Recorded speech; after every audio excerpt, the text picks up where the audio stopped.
Ada lagi yang mengatakan Habib Rizik itu gurunya NU, Habib Taufik gurunya NU. Ini perlu diperjelas. Sebelum Nahdlatul Ulama berdiri, konflik nasab itu sudah ada. Jadi tidak mungkin kalau Mbah Hasyim Asy'ari itu kemudian berguru kepada Habib Rizik, kemudian Ki Ridwan berguru kepada Habib Taufik, itu tidak mungkin, gitu loh. Ini karena jelas ya yang menyebutkan bahwasanya ini adalah gurunya NU, ini gurunya NU. Orang yang mahir di bidang agama bukan harus orang Arab. Jangan hanya diam aja. Ketika umat ini, kata Kiai Nartib ini, merasa kebingungan di bawah antara yang hak dan yang batil, antara yang bayin dan yang bohong, ini perlu dijawab. Siapa yang tergugat? Ngomong, kamu nggak bisu, kamu nggak bodoh. Ngomong, bicara. Bukankah engkau dijadikan ketua orang sedunia, ngurusi masalah Nusantara saja sudah tidak becus, berarti kamu bukanlah Nusantara. Jangan dibiarkan ini Nusantara.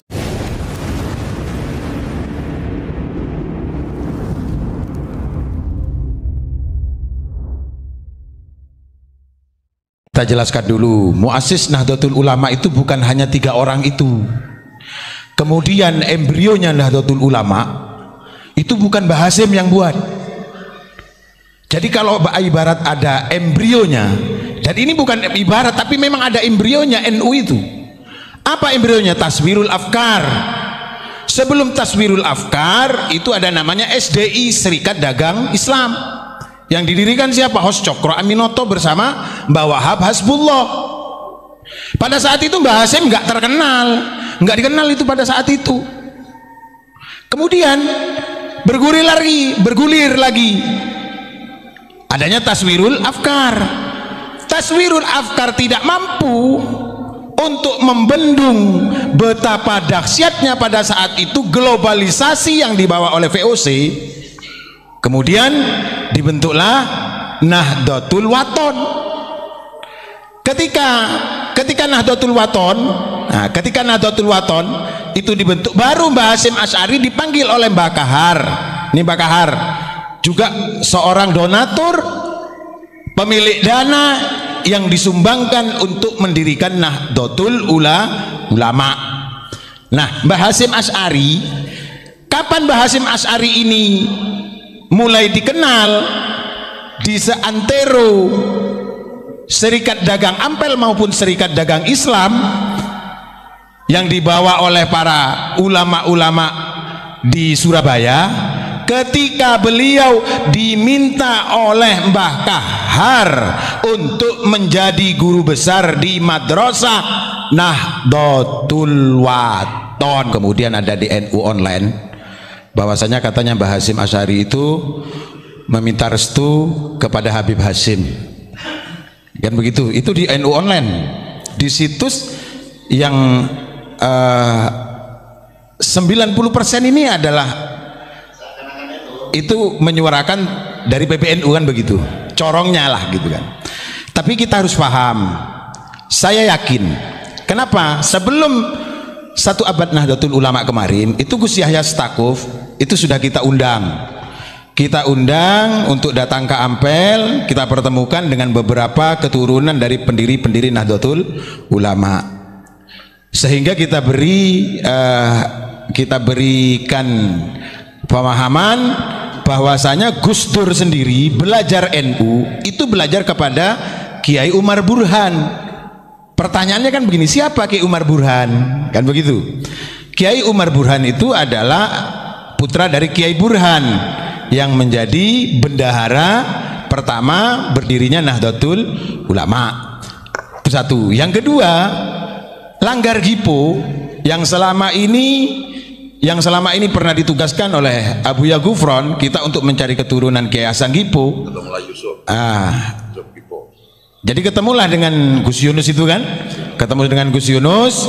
Nah di sana ternyata memang ada sejarah bukan pembelokan, tapi ini sejarah ini tidak komplit, artinya tidak lengkap. Kalau selama ini yang di framing itu hanya 3 ulama, Mbah Hasyim Asy'ari, Mbah Wahab, dan Mbah Bisri Samsuri, ternyata muassis NU ini yang menjadi struktur itu ada 32, termasuk diantaranya itu ada dari menantu Syekhona Khalil Daramuntoha. Ketika itu Daramuntoha, beliau yang mewakili Syekhona Khalil untuk menemui 66 ulama itu, 66 ulama yang akan sowan ke Syekhona Khalil. Ternyata dari 66 itu ada 313 ulama, Kiai. Nah, ini tidak disampaikan. Bagaimana 3 ulama ini bisa mendirikan Nahdlatul Ulama, sementara mohon maaf Mbah Wahab Hasbullah ketika mendirikan Nahdlatul Wathon, beliau pada saat itu menjadi menantu Kiai Musa Kertopaten, menjadi menantunya orang Surabaya. Kita tahu jarak tempuh pada saat itu, kita bisa bayangkan ini tahun 1900 itu Jombang dengan Surabaya, betapa sulitnya transportasi. Kemudian bagaimana Mbah Hasyim Asy'ari yang belum dikenal di kalangan Surabaya bahkan mancanegara. Mohon maaf, tulisan Rois Akbar itu bukan pada masa Mbah Hasyim hidup. Ini sudah pernah kita sampaikan. Kapan? Ketika kita berbicara itu dengan putune Mbah Wahab, dengan cucunya Mbah Wahab sendiri. Jadi Rois Akbar itu gelar yang diberikan oleh Mbah Wahab Hasbullah ketika Mbah Hasyim sudah tidak ada. Kenapa? Karena Mbah Hasyim Asy'ari tidak berkenan dengan gelar seperti begitu. Tapi karena ini adalah penghargaan, agar apa? Agar semua orang-orang yang mengaji kepada Hadratus Syekh ini bisa memahami apa yang dimaksud oleh Hadratus Syekh. Barang siapa yang membesarkan merumat Nahdlatul Ulama, maka ia aku doakan anak cucunya husnul khotimah. Kemudian Mbah Hasyim Asy'ari, gelar Hadratus Syekh itu yang memberikan juga Mbah Wahab Hasbullah. Lili bara begini, Mbah Wahab Hasbullah itu kemana-mana. Yang ke luar negeri itu Mbah Wahab Hasbullah dengan Kiai Raden Asnawi, termasuk Komite Hijaz. Komite Hijaz ini bukan murni sendiri dari Mbah Hasyim Asy'ari. Jadi Komite Hijaz itu sebelum NU ada, Komite Hijaz ini sudah dibentuk. Oleh siapa? Oleh amanat Syekh Nawawi kepada santri-santrinya.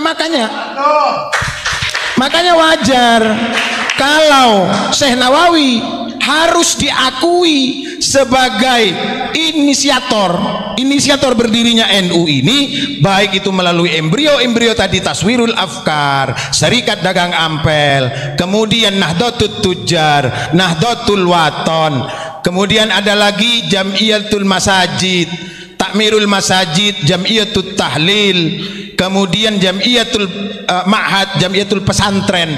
Ini adalah embrio-embrio yang didirikan oleh keluarga besar Ampel.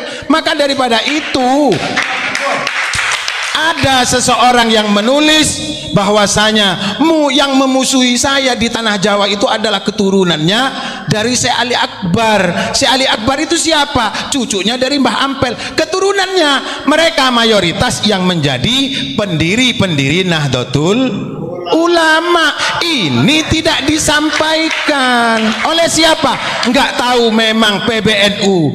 Apa karena memang PBNU tidak tahu, atau tidak tahu menahu, atau memang tidak mau tahu? Loh, ini pernah disampaikan oleh siapa? Oleh Gus.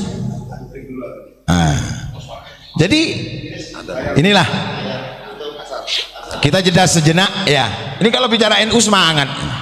Kemudian menjelang 1 abad Nahdlatul Ulama di Sidoarjo kemarin itu, dari PBNU mengutus salah satu anggota Ansor yang bernama Jonathan untuk datang ke Langgar Gipo mengklarifikasi pernyataan teman-teman Langgar Gipo, karena teman-teman Langgar Gipo ini kan gabungan dari masing-masing duriyah para pendiri Nahdlatul Ulama.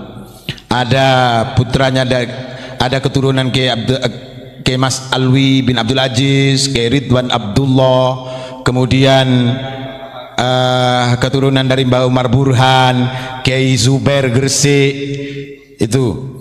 Nah, kalau sejarah NU, kemudian Mbah Hasim dikatakan meminta restu kepada Habib Hasim. Ini kita nalar nih, kita nalar bahwasanya embrio Nahdlatul Ulama Mbah Hasim tidak ikut mendirikan, sementara NU ini berdiri ini berdasarkan kekeluargaan, karena Mbah Hasan Gipo punya hubungan famili dengan Mbah Wahab Hasbullah. Mbah Wahab Hasbullah punya hubungan famili dengan Mbah Kahar. Mbah Kahar punya hubungan erat dengan Mbah Burhan. Mbah Burhan punya hubungan famili dengan Mbah Zubair. Mbah Zubair punya hubungan famili dengan, jadi masing-masing ini bereratan, saduluran. Kenapa kok bisa berhasil? Kenapa kok bisa berhasil mendirikan itu? Karena beliau tidak hanya bicara, tapi juga mengeluarkan dana, mengeluarkan dana itu. Artinya apa? Ada yang mendanai. Nggak mungkin kalau organisasi ini diplot atau dimonitori oleh orang luar, kemudian yang mendanai adalah orang-orang pribumi, nggak mungkin. Jadi KP ini saduluran. Para pendiri-pendiri Nahdlatul Ulama itu, makanya kalau ingin mencari sejarah NU yang asli bukan di Jakarta, tapi di Surabaya. Karena pendiri-pendiri NU itu banyak di Surabaya. Nah, ini ada lagi yang mengatakan begini, Habib Rizik itu gurunya NU, Habib Taufik gurunya NU. Ini perlu diperjelas. Sebelum Nahdlatul Ulama berdiri, konflik nasab itu sudah ada. Jadi tidak mungkin kalau Mbah Hasyim Asy'ari itu kemudian berguru kepada Habib Rizik, kemudian Kiai Ridwan berguru kepada Habib Taufik, ini tidak mungkin, gitu loh. Ini karena jelas ya yang menyebutkan bahwasanya ini adalah gurunya NU, ini gurunya NU. Ini adalah apa? Jangan sampai ada pembelokan. Kapan efeknya? Efeknya itu bukan sekarang, tapi nanti 10, 20, 30 tahun yang akan datang. Wong NU dengan Robitoh Alawiyah berdiri ini setelah Nahdlatul Ulama berdiri. Berarti sebelum ada Robitoh Alawiyah belum ada gelar Habib.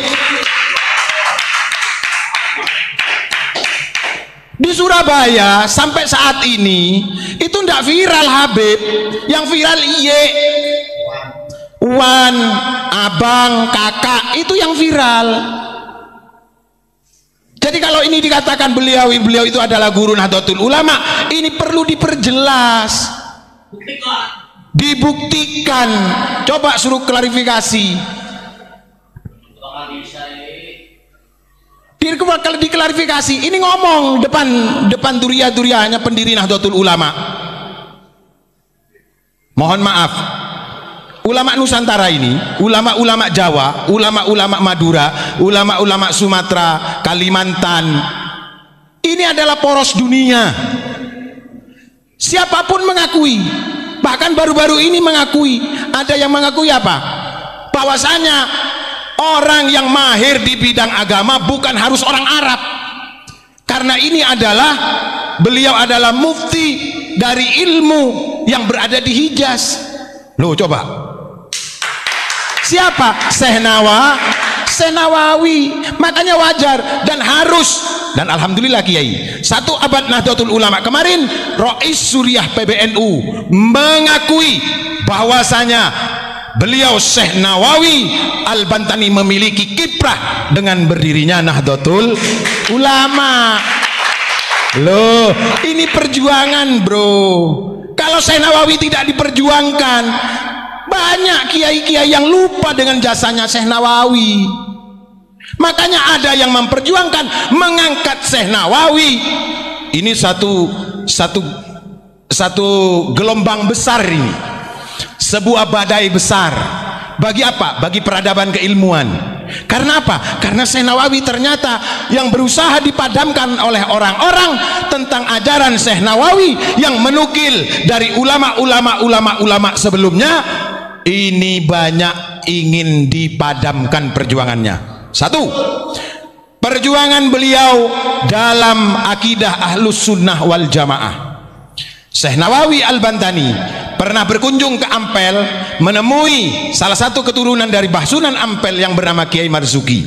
Beliau menanyakan kitab ini 15 tahun sebelum beliau wafat, sebelum Syekh Nawawi wafat. 15 tahun sebelum Syekh Nawawi wafat, beliau menanyakan kepada Kiai Marzuki kitab Ihya Ulumuddin yang bertuliskan aksara Jawa.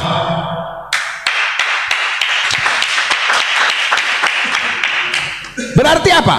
Berarti memang di Jawa ini apa yang dikatakan oleh Kiai As'ad Samsul Arifin, bahwasanya akidah Ahlus Sunnah wal Jamaah dititipkan oleh Rasulullah, diperintahkan oleh Rasulullah kepada Raden Ahmad Rahmat Sunan Ampel, ini benar adanya. Karena apa? Karena Syekh Nawawi menginginkan kitab itu untuk diedukasikan, untuk ditarbiyahkan di Hijaz. Ini loh, Ihya Ulumuddin zamannya Mbah Sunan itu masih ada. Masih ada, ini ada yang megang ini. Jadi NU itu kalau dibilang punya sanad, muktabar sanadnya ke ulama Nusantara dan Wali Songo.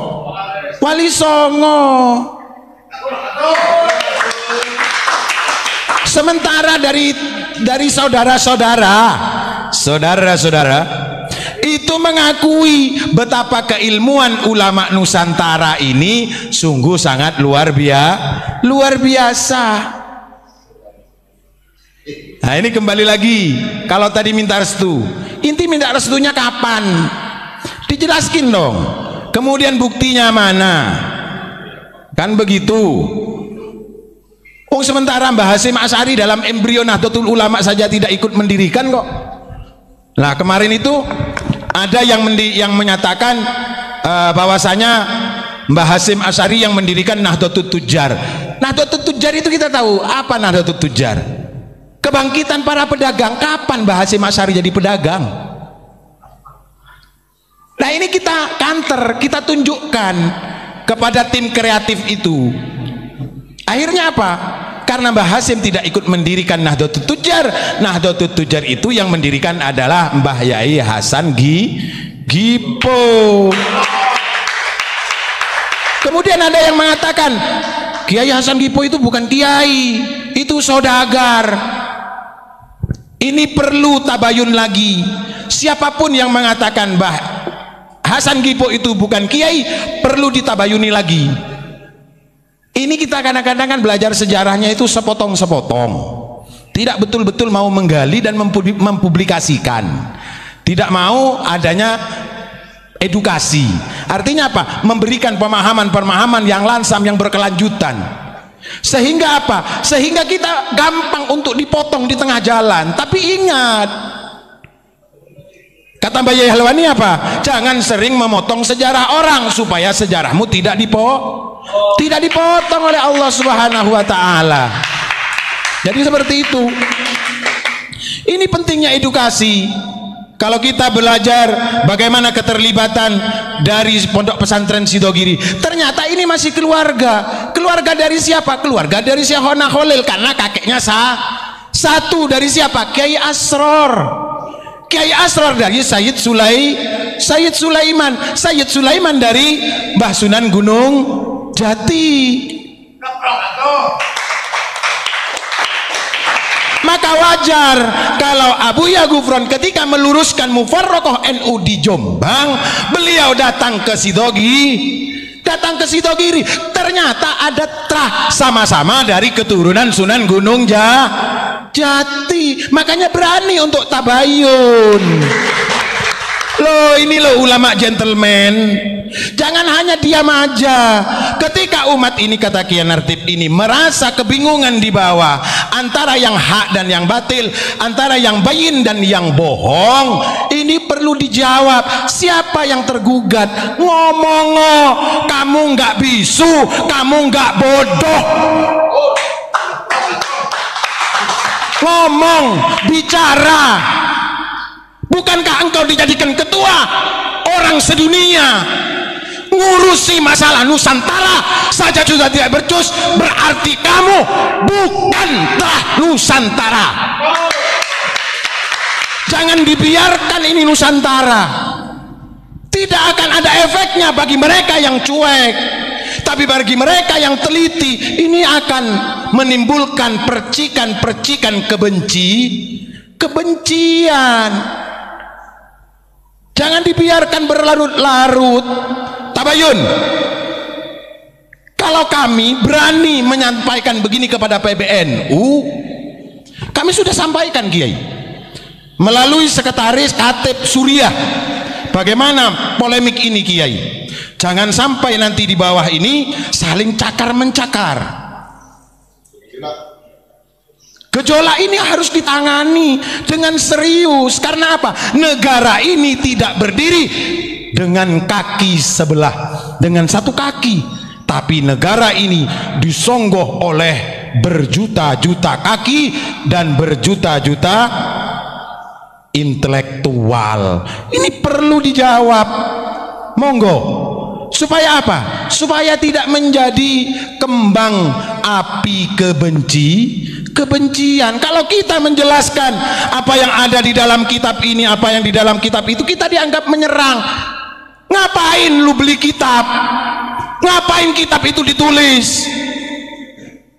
Udah bakar aja kitab-kitab itu. Berarti Indonesia sudah tidak butuh kitab, tidak butuh ilmu. Ulama Indonesia sudah tidak mau berpegang teguh kepada ulama.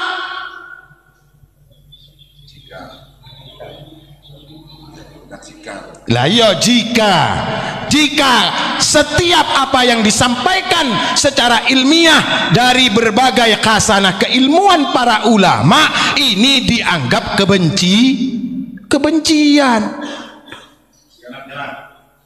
Jadi tidak ada untuk faktor menyerang. Kita menyampaikan tentang PBNU, tentang Mbah Hasyim Asy'ari. Ini mohon maaf, tidak ada sama sekali tendensi. Justru ini menyelamatkan nama beliau. Jangan dicangkok-cangkokkan.